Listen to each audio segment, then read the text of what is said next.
Hey guys, it's Rachel. So today I have a new video for you guys, and it is an FAQ all about my career as a full-time blogger. So if you guys haven't seen, a few weeks ago I did a video all about basically my journey, how I became a full-time blogger, and a little bit about my career before I was a blogger. I actually worked at Estee Lauder here in New York City on the marketing team. So if you haven't seen that video, go watch it. Just go watch it. I don't know. Go watch it, because that will answer most of the questions. But I wanted to do an FAQ because a lot of you guys sent me more questions, things that you wanted to know about my job as a blogger, and so I am answering them today. Most of the questions are from Instagram, so let's go ahead and get started. First one, I have so many.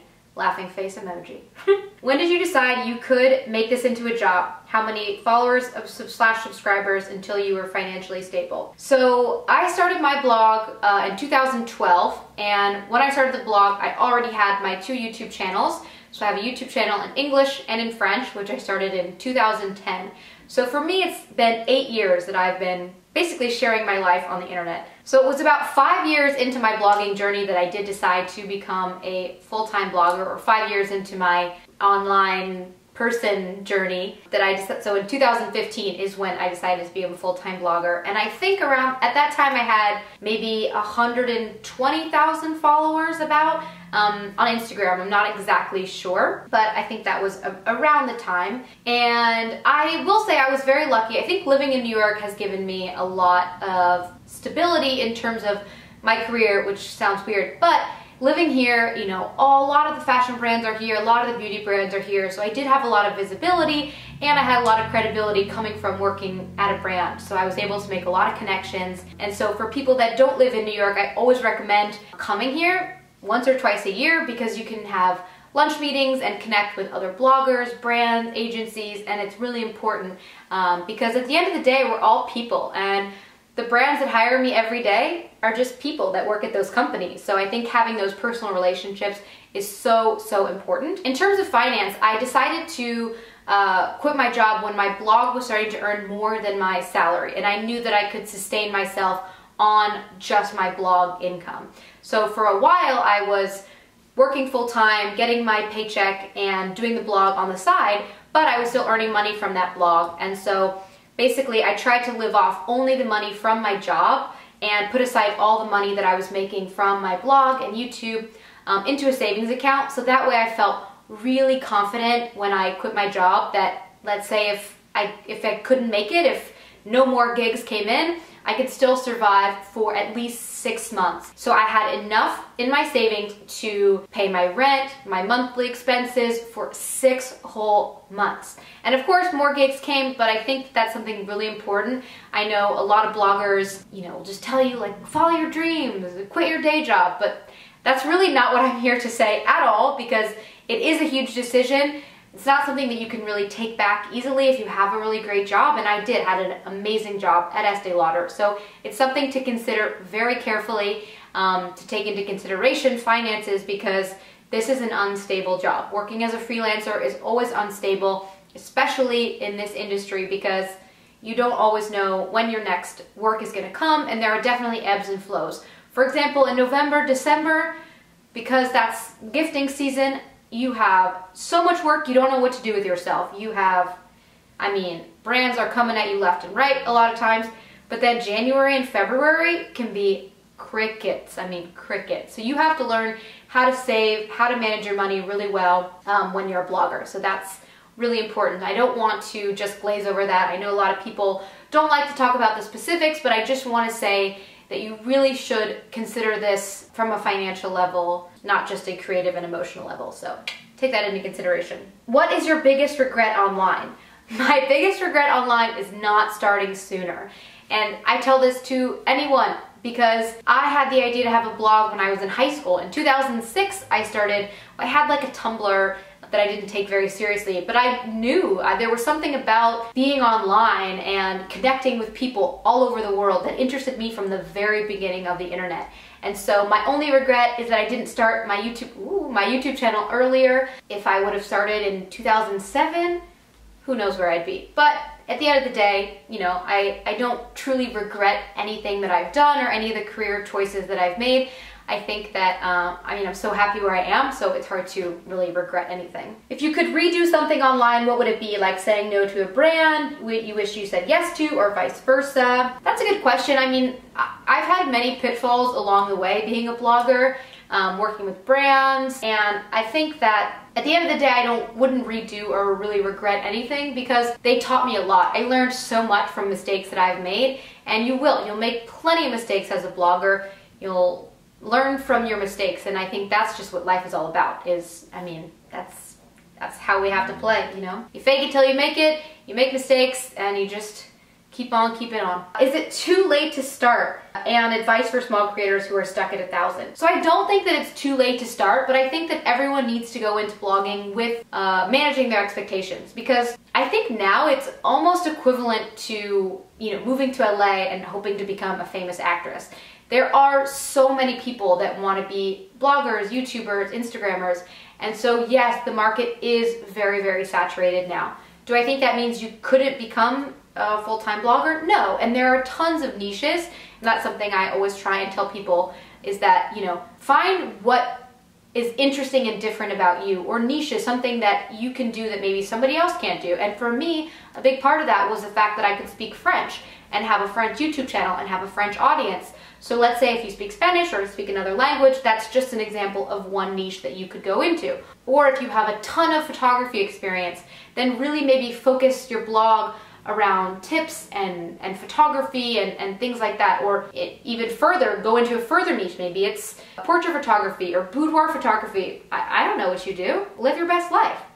But I don't think that it's necessarily too late to start, but I do think that it's a dangerous attitude to go into blogging and thinking that you're going to be just right away a full-time blogger. I mean, for a lot of us, it took so long. For me, like I said, it took 5 years from when I first started posting content online to become a full-time blogger, and now it's been 8 years that I've been doing this. There's somewhat a level of entitlement that I see from time to time, people that have just started and expect to suddenly have, you know, 100,000 followers. It takes time. It takes a lot of time. And I do recommend for people to use multiple ways to get themselves out there. Don't just put everything on Instagram. Start a YouTube channel, put some effort into YouTube. You know, maybe try out some different platforms. One way that I grew a lot of my following was on the ModCloth style page. They have a page where you can upload your photos of your outfits. I ended up getting a lot of followers from there because I was posting my outfits on there. You know, there's lookbook, there's many ways. So try not to, you know, put yourself in just one category. I mean, look at the people who put all their eggs into Vine, and now, say if you spent all of your time making Vine videos, and Vine is gone. And so I think it's smart to look for other avenues to put your content out there, but that's not to say you don't want to spread yourself too thin. Sorry, that doesn't make perfect sense. But find the right balance of what social platforms you want to invest in, make it more than one, and put real energy into them. And think about them differently. Twitter is a totally different beast than Instagram. So yes, you can post your Instagram photos to your Twitter, but Twitter is a text format, so why not try different text or something different? You know, you can have 4 photos on Twitter, or there's different ways to manipulate the different medias. I hope that helps. When did you decide to become a full-time blogger, and how did people react? Also, how do you plan your day, and how is your routine? If it was me, I'd be in PJs all day and not sure if I would have the discipline to work at home. Okay, so I'll start with, I decided to become a full-time blogger. I'd been working at Estee Lauder for 2 years, and that was really, sorry, I'm just doing some math. So that was 6 years into my online presence.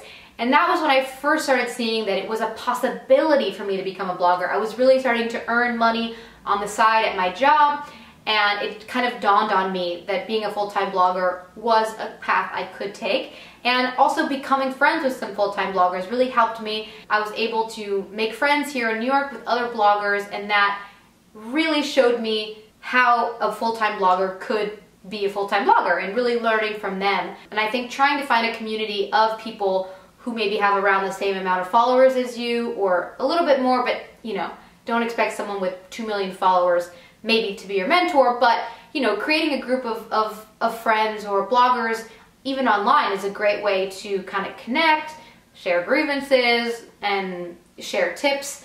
I've learned so much from other bloggers. I can't even explain it. How do people react? So it's interesting. A lot of people were very happy for me and very proud. But I think a lot of people were very worried. The person I told last was my dad. It was really hard to tell him because he works for a big company, and when I worked at Estee Lauder, I felt like we always had something to talk about. He would ask me about my reviews and what I was working on, and I think it was a little harder for him to kind of relate to, obviously, working, you know, as a blogger. But in the end, I think when I spoke to him and really gave him the reasons that I wanted to do it and had the finances to back it up, he was very supportive. But my friends were mostly all very supportive. All the bloggers that helped me were super supportive and really guided me at the beginning. But you know, some people can be really negative. I mean, people that I went to high school with, some people were like, you know, kind of rude, or people would be like, what are you doing quitting your amazing job? And even people that I worked with were kind of like, ugh, are you sure you want to do this? But in the end, it's your decision, and so make sure that you're thinking about yourself, your life, and the life that you want to lead, because you are the person that you have to live with every day. So take that into consideration and, you know, build the life that you want. And in terms of the PJs, there are days where I wear my PJs all day and just work on emails and things like that. And it is sometimes hard to stay motivated, but because I love my job, because I love creating content, it has helped me to kind of focus in on what I want to do. And so when you love something, you do want to put your energy into it. So I don't have anything else to do all day but create content for you guys, so that's what I do. Next question. I'd love to know how you deal with having to share so many aspects of your life every day. Like you said, it's nice to have a break. Does it ever get to be too much to always be on? And when you have bad days, what happens? Do you get sick of it? Thanks. That is a great question. So I think for me, I mean, like I said, it's been 8 years. So I'm kind of really used to sharing my life. So that's already, I think, a little different than most people. So I've been doing it for so long. But there are days when I'm like, fuck, I don't want to do this. Or it's just becoming recently that I've decided that from time to time, maybe for a day or 2 days, I want to take off just from Instagram stories and just kind of disconnect a little bit. But I think that, you know, it can be hard to share your life and all the aspects of it, but for me that's what I love about the job too. And when I have bad days, either I don't share or I will share, and it just feels very real and honest to people, I think, when I say, God, I feel like shit, or I'm hungover, or I'm just having a bad day. And I love having people, you know, send me messages and try and cheer me up, or, you know, just saying, you know, that that's really relatable. So at the end of the day, you know, I've kind of chosen this path to share my life, so I'm committed to doing it, I guess. I want to know how you learned French. Was it in school?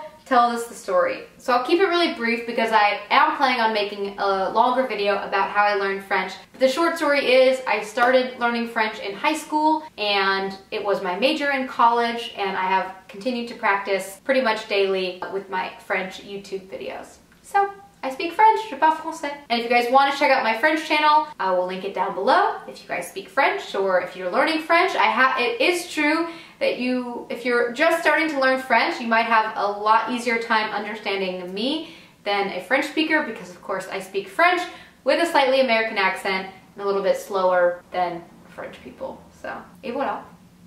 Next question. I've always loved the idea of becoming a full-time blogger, but I don't really know where to start. Did you have a professional camera? Much love from Italy. So I feel like I kind of mentioned this before, but I think it's a little bit tricky to say, I want to become a full-time blogger. It's a hard thing to just do. It's like saying I want to become, like I said, a famous actress. So it doesn't happen for everybody. And so I just highly recommend that people start a blog or start Instagram or whatever with managed expectations. So saying, I want to create an audience, or I want to meet new people, or I want to share my life, instead of saying, I want to become a full-time blogger, because it does have to be, for pretty much most people, sure, there are some overnight successes. I don't don't know any, but it takes years to develop an audience. So all this to say, I really think you should consider it as a hobby first. I mean, take for example someone who wants to be maybe a full-time photographer. That takes years because you have to develop relationships, you have to create a portfolio and prove your work. So there are many people who are photographers on the side and also work full-time, and then one day they may become full-time photographers when they have enough clients. So it's kind of a similar idea. But the only way to start is to start. So I recommend to anyone who's interested in becoming a full-time blogger, start blogging. You know, my blog and my YouTube when I first started, they were not amazing. And so I think a lot of people now think they can't start until it's perfect. And look, we all have to start somewhere. So you learn from your mistakes, you learn as you go. So just start. That's my best advice. Did I have a professional camera? When I first started, I did not. I used my Dell or HP laptop with headphones in to make YouTube videos on my webcam. That was a very special time. But after not too long, I saved up my money and bought a, I think, Canon T3i, and it was probably a couple $100. And that's when I feel like my content really stepped up. And now I have, you know, a few different cameras, and those are the ones I use every day. But you know, like anything, it is an investment to become a blogger. So my advice would be to treat it as a hobby and, you know, save up for a camera, start a blog, and just go for it. I mean, the worst that happens is, you know, you end up deciding I don't have enough time or I don't like this, and you finish. So really, I just think that you just gotta start. I said that a lot, I'm sorry. So the next question is about money, and it says, how do you get brands to work with you or get paid? And another question was basically, how do you get paid as a blogger? So this is something I discussed quite a bit in my how I became a full-time blogger, but I will kind of go through the basics here again. So basically, the main way that I earn money is working with brands directly. So basically, brands have tons of stuff that they want to advertise, just like they would advertise in a magazine. But now they often look to bloggers to promote their products. So normally they would send me an email and say, hey, we're working on this product, this campaign. Would you be interested in working with us?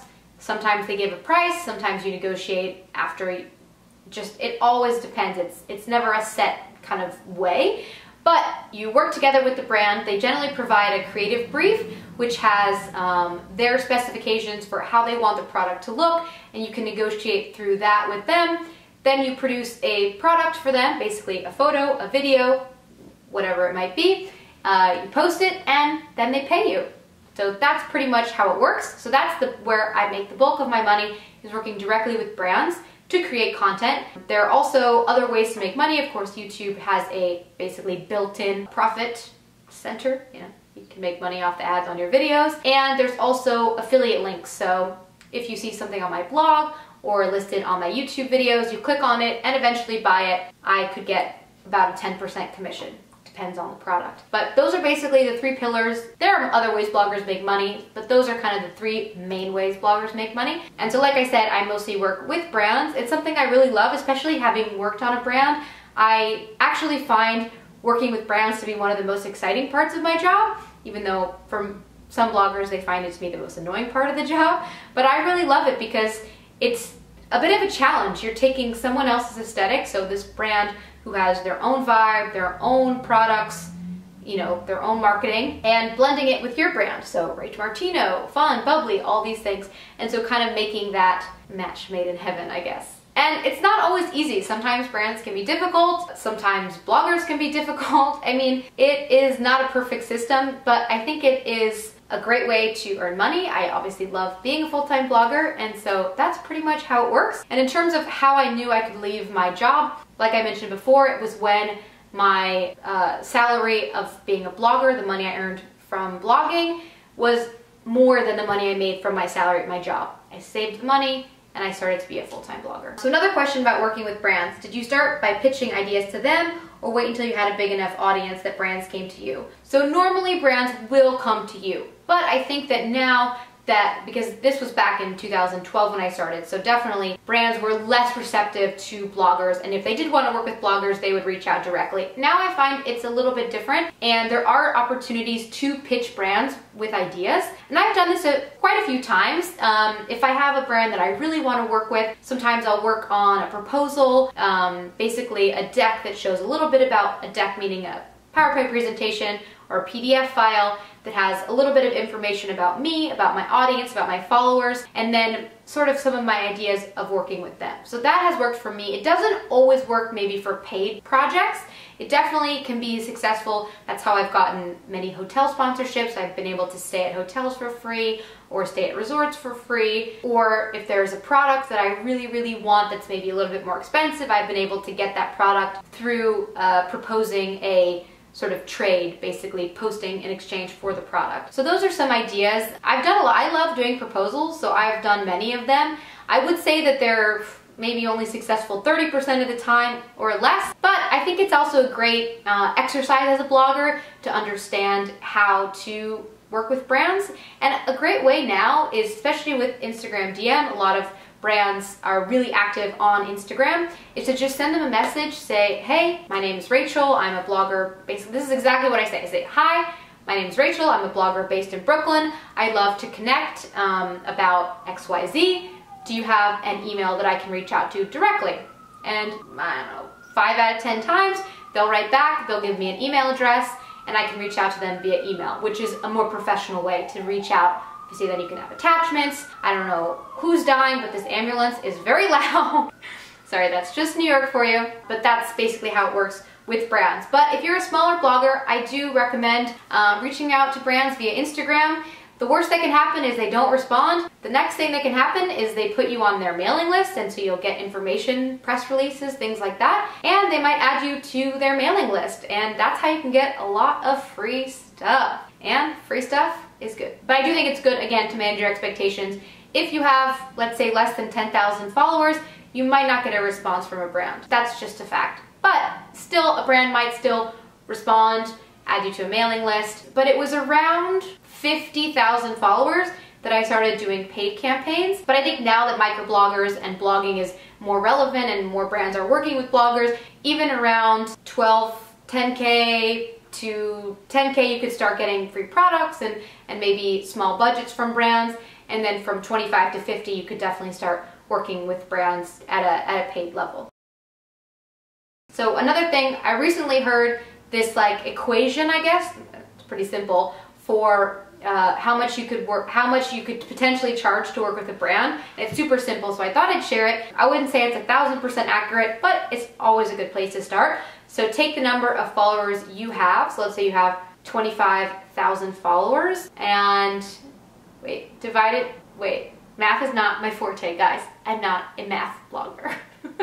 So basically, if you have 25,000 followers, take the 25, it basically around $250. If you have 100,000 followers, then $1,000. So this is just totally an idea, but I do think, you know, if you're around 100,000 followers, you could get up to $1,000 you could get $1,000, maybe more, for an Instagram. So I just think it's like a very basic way to start thinking about earning money from Instagram. How did you expand your following, and what was the most difficult part of that process? So I would say that my following really started here on YouTube. So I started making videos back in 2010 on my French and English YouTube channel. That's definitely how I started my base of followers. And then when Instagram became more and more popular, I feel like I was a bit of an early adapter. So I did grow on Instagram organically over time, and that's really it. I mean, obviously I'm very consistent. I post at least once a day on Instagram, and I'm now posting once a week here on YouTube, so consistency is definitely key. Most difficult part of the process, I guess, patience. I mean, it takes time to grow an audience, and of course there are people that have these magical spurts of new followers, but honestly, that's pretty rare, and so having just a consistent following and, you know, a steady following increase is good. This question is, how did you first start working with brands, and did you have one specific big break? So no, I didn't have one specific big break. I remember the first campaign I ever worked on was for $200 back in 2012 or 13. So I've come a long way from $250 to obviously earning my full-time living being a blogger. But I think it took a lot of time. And I think as a blogger, you really have to form those relationships with brands, and really just proving your track record is a really big part about being a blogger, because truly all the agencies, especially here in New York, everybody talks to each other. So if you do a great job on a project, there's a good chance you'll be hired again by that company, or by a company that maybe the girl from, maybe the girl from Godiva knows the girl from Mac. I'm just talking. And you did a post for Godiva and you did an amazing job. Maybe they're chatting, maybe they're talking about bloggers, and they bring your name up. And so it's most important to have a good track record and to really perform with the brands. And for me, like when I'm doing a sponsored post, I put even more energy than I would put into a regular photo, because obviously you're getting paid for it and you want to do a really good job and impress the brand, because it's just like any job. You do a good job, you can move forward, you can continue to earn money. It's similar, I guess. This question has a lot of questions, so I'm just going to touch on a couple of them. As a fashion blogger, what are your biggest hurdles? I mean, I think the hardest part was the beginning. So the hardest part were the years when I wasn't a full-time blogger. Now I feel pretty comfortable. I've had the job for a while. It's like any job. You kind of become more and more comfortable with where you're at. You learn the agency people, you learn the bloggers, and so you kind of become more comfortable. So hurdles, I think it was just getting to the point I'm at now. That was the hardest part, was just to grow and to get to a place where I could be a full-time blogger. Do you get to write off clothes and new accessories as a business expense? Sadly, no. This is a hot topic among bloggers. Some bloggers do, but there have been it's kind of complex, but there have been civil tax cases where, for example, somebody who was a reporter wanted to write off, the dresses she wore on TV, the blowouts she got, etc. And because technically she could wear those clothes, and obviously the hair continues to be fluffy, she lost. So it was basically said, unless it's a uniform that you could only wear at your work, you really are not supposed to write off clothes in that way. So I don't write off clothes and accessories as business expenses, but it is a huge business expense. But like any business, you have expenses. So we're lucky being bloggers, we don't have to pay, to have a store or to pay often a lot of employees, but at the same time, we do spend a lot of money buying new outfits, getting our hair done, getting our nails done, all those type of things, but those are just expenses of the job that you have to pay. Do you pay a photographer every time you shoot an outfit? I used to pay a photographer anytime I was shooting, and basically I would pay an hourly rate, but then I can change so fucking fast. I would change so fast, and I would get my outfit on, so I would try and get, 4 outfits minimum in an hour. So just a way to kind of save money. But now I actually have an assistant who works with me, not quite full-time, but almost full-time, and she helps me with my photos. And when I'm traveling, my boyfriend takes my photos, or he'll help me sometimes on the weekends. I think it's really good to hire a photographer from time to time. I still do it from time to time because you can learn so much about yourself from a professional photographer, and you can learn great tips. And it was a big expense for me at the beginning, but it was totally worth it because I got amazing content and really learned about posing, about the camera. The photographer would explain to me a lot of different things about the camera. But now I feel like really confident in photo taking, so I can kind of set the camera up and give it to somebody else to take the photo. So that's something I think is really important, is education and teaching yourself about photography. Yeah. So this question is about how to make PR contacts without a marketing background. So basically, yes, I have a marketing background, and I was able to make a lot of contacts during my job at Estee Lauder, but so many of the contacts that I made were also just contacts that I made on my own, going to events. And so I think that meeting bloggers and reaching out to agencies just to say, hey, I'm a blogger, having a media kit that you can send to brands or agencies is a great way to get new contacts. And they'll often start to add you to their mailing list. And once you're on their mailing list, you'll hear about events, about new products, and about potential giftings. So that is a great way. Don't be shy. I think that, part of the question before was, can you reach out to brands? Of course you can. Can you reach out to agencies? Of course you can. Just try and present yourself in a very positive way. Having a media kit is a great way for people to start taking you seriously. Just Google media kit and you can learn more about how to make one. or like I did, I hired a graphic designer to create my media kit, and it was worth its weight. I mean, it was expensive to have a graphic designer make it, but I mean, it was so worth it. She designed my blog and my media kit, and you know, it was over $1,000, but I mean, it was so worth it to have a professional looking blog, a professional looking media kit, because that way brands and agencies will take you a lot more seriously. Oh, so the next question is more about photographers, and I totally forgot to mention that another great way to take photos is with a tripod, and it's something I do all the time. And so basically, if you have a tripod, you can get one from Amazon for 20, 30 bucks. And if you get a remote, I also have one from Amazon. It's an Amazon Basic. Of course, you have to have a camera, but you can also get a tripod for an iPhone. I use it all the time. There's nothing wrong with taking your own picture. I will do it in the street in New York. I've done it before. I'll take pictures in my house. So that's another way to take great photos. I mean, I will say it can be a little, it's something that you have to work at. And I think that that's something about taking photos in general. A lot of people have asked me if I get uncomfortable taking photos in front of people, you know, if you're out and about. And yeah, sometimes I do, but it's totally worth it. So I just try and say, hey, everybody wants a good photo. Maybe this person's staring at me taking a photo, but you know what? In the end, I'm gonna have a great photo, and that's worth it. So, tripod life. And I know a ton of bloggers who use tripods to take all of their photos. And as a blogger, the one person that you depend on the most is yourself. So anything that you can do yourself, do it. You know, a lot of my videos I film myself. Some of the photos I take by myself with my iPhone or with my camera. And at the end of the day, you are the blogger. It is your life. You can do this. If you guys want to, go for it. So I hope you guys enjoyed this little FAQ with some tips about blogging and YouTubing and Instagramming. Thank you guys so much for watching, and I'll see you next time.